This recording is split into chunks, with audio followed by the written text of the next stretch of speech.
9:40 de la mañana está con nosotros José María Viñals, director del Máster en Relaciones Internacionales del IEB. Bienvenido, José María. Hola, muy buenos días, José Antonio. ¿Cómo está la fotografía? ¿Cómo va caminando después de esa visita de Lula da Silva a Xi Jinping, a China, Brasil-China, esa fotografía de bloques? ¿Vamos caminando hacia un multilateralismo? Todo indica a que sí, todo indica que Rusia ya hizo el stepping out en su día. China ha mantenido siempre su propia agenda porque su fuerza económica y hoy por hoy su estrategia diplomática también lo permite. Vemos también que India quiere tener su propia agenda, emulando los pasos de China. Vemos cómo el conflicto en Ucrania se estanca. Vemos también cómo lo que son las tensiones de Taiwán continúan. Vemos que otros países como Brasil intentan también acercar posiciones a China. Hemos visto la reciente visita de Lula. Hemos visto también cómo el presidente Xi ha visitado de forma oficial Arabia Saudí, también para un poco hacer valer los galones de China en Oriente Medio como gran comprador de la zona. Por lo tanto, empezamos a atisbar, empezamos a ver pues un paso más en ese multilateralismo que ya habíamos ido anunciando y que ahora pues se va haciendo el filling the gaps, ¿no? Se van conectando los puntos y lo vemos de forma más acentuada. Desdolarización. ¿Ese es un camino que se puede llegar a buen puerto por parte de China? Desde hace ya tiempo, en los contratos de materias primas, sobre todo los donde había una parte rusa, ya se empezaban a ver cláusulas donde permitían, bajo determinadas circunstancias, el uso de otras monedas. China, por supuesto, está fomentando la suya, que es el yuan. Ha animado a los países de la OPEP y en particular a Arabia Saudí a utilizar lo que son el mercado de Shanghái, ¿no? para cotizar o fijar los precios del barril y luego también hacer las ventas directamente en yuanes. Ahora, con la visita del presidente Lula al presidente Xi, hemos visto cómo también se intenta evitar el dólar. Si tenemos en cuenta que, como consecuencia de las sanciones, Rusia evita el dólar también, a la hora de la venta de sus materias primas, empezamos a tener otras opciones reales en los mercados, pero una cosa es que un grupo de países decida utilizar monedas alternativas y cuestión distinta, mucho más importante, que quizás se pueda dar a medio o largo plazo, es que el dólar pierda esa hegemonía con la que cuenta a día de hoy. ¿Está jugando también en esa fotografía los tipos de interés en Estados Unidos? Es decir, el precio del dinero. Al final en Estados Unidos es mucho mayor que en China, de tal manera que los intereses del repago de deuda en dólares también estaría perjudicando a todos esos países emergentes que dicen, China, si me va a prestar igual y me va a costar una tercera parte, mejor camino hacia China. ¿Está jugando toda esa fotografía también? Todo juega, ¿no? Y de ahí también que muchos países vean ahora la oportunidad de jugar con varias monedas, de tener varias cartas en la baraja. Todos vimos en los 90 y también en los 80, ¿no? Cuando en Estados Unidos se tomaban medidas de política monetaria que iban bien y se circunscribían a lo que eran los programas de crecimiento de la economía norteamericana, tenían un efecto colateral en economías que estaban dolarizadas que les hacía mucho daño, ¿no? Por lo tanto, pues bueno, cualquier país fabricante o cualquier BRIC que compra mucha materia prima en dólares, que vende en otras monedas o que vende en dólares, si empieza a tener más exposición hacia China, tanto en la venta de lo que fabrica como en la compra de insumos no dolarizados, como puede ser la compra a Rusia, pues bueno, es lógico que quiera también endeudarse en una moneda distinta al dólar. Guerra de Ucrania. ¿En qué momento estamos? Hay una calma tensa antes de que lleguen los movimientos de contraataque, pero la realidad es que estamos en un momento de pausa, ¿no? Parece.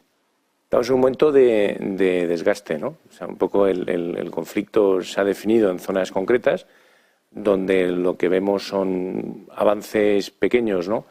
De uno u otro lado. En las últimas semanas hemos visto más pequeños avances rusos que son los que han llevado la iniciativa, pero el desgaste por ambos lados es enorme. Recuerda más quizá a las batallas de la Primera Guerra Mundial, en Verdún, Somme, Marne, donde veíamos que la estrategia era desgastar claramente al enemigo, ¿no? Entonces parece que hemos entrado en esa fase. Hay miles de kilómetros de frente, por lo tanto pues no debemos descartar que ahora con el buen tiempo y sobre todo la llegada del verano se puedan hacer avances rápidos por parte de los dos contendientes, ¿no? Habrá que ver quién está en mejor forma, habrá que ver quién ha sufrido menos ese desgaste, sobre todo en la zona de Bakhmut. En esa guerra de desgaste entra también lo que está sucediendo entre Polonia, Hungría y ahora Eslovaquia sobre el cereal ucraniano. Ve Rusia que Europa se resquebraja en determinados asuntos cuando ve que el cereal ucraniano está inundando, por ejemplo, Polonia con el empobrecimiento de sus agricultores, también de Hungría, y ahora con el capítulo de los pesticidas ucranianos no prohibidos por parte de la Unión Europea. ¿Ve Rusia de qué manera también Europa le va afectando el desgaste de la guerra, de una guerra larga? No, Europa es la exposición que tiene la Unión Europea con respecto a Rusia es mucho mayor que la que pueda tener el propio Reino Unido o Estados Unidos, ¿no? Que también han impuesto sanciones. Europa ha decidido sancionar, ¿no?, lo que ha sido de forma muy contundente, ¿no?, lo que ha sido el conflicto de Ucrania y la posición rusa, y desde luego que Europa pues sufre las consecuencias. No obstante, Europa utilizará sanciones como método alternativo a lo que puedan ser otras herramientas mucho más beligerantes y mucho más fuertes, ¿no? Por lo tanto, bueno, pues ahí el efecto boomerang de las sanciones estaba previsto, pero también está previsto pues, que en algún momento a medio y largo plazo esas sanciones vayan, como lluvia fina, vayan minando, vayan permeabilizando en la economía rusa. Mesa de negociación de paz. ¿Se ve que podamos tenerla en este 2023 o ahora mismo es prácticamente imposible? Pues ojalá, ¿no? O sea, eso sería una gran noticia para todos.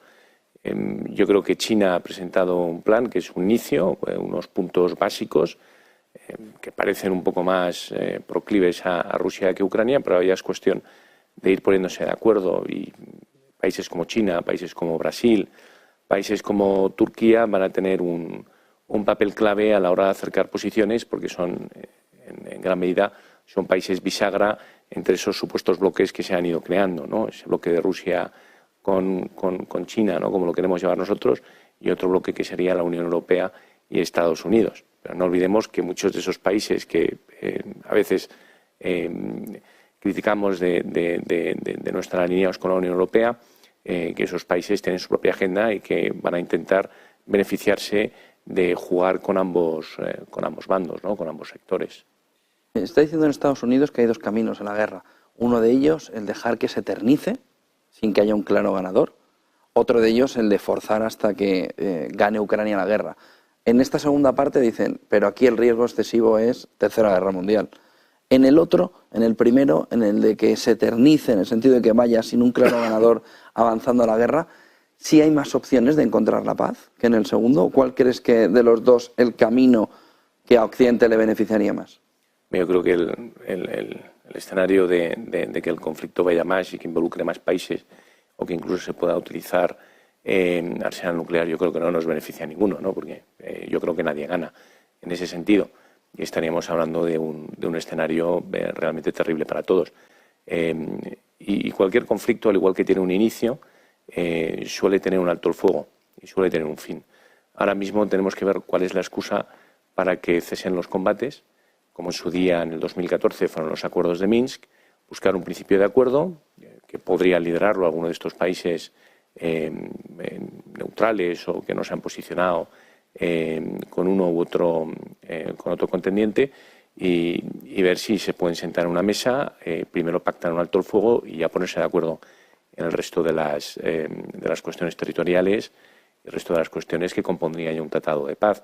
Recordemos que hay muchos conflictos hoy por hoy en la extinta Unión Soviética, como puede ser Nagorno-Karabaj o puede ser otro, la propia Transnistria, ¿no?, donde tenemos conflictos donde no ha habido un acuerdo de paz, pero sin embargo hubo un armisticio en su día y hay un status quo que, aunque no se reconozca de forma internacional por todos los países, pues hay un status quo existente y no hay combate. Muchísimas gracias por toda esa visión, José María Viñas, director del Máster en Relaciones Internacionales del IEB.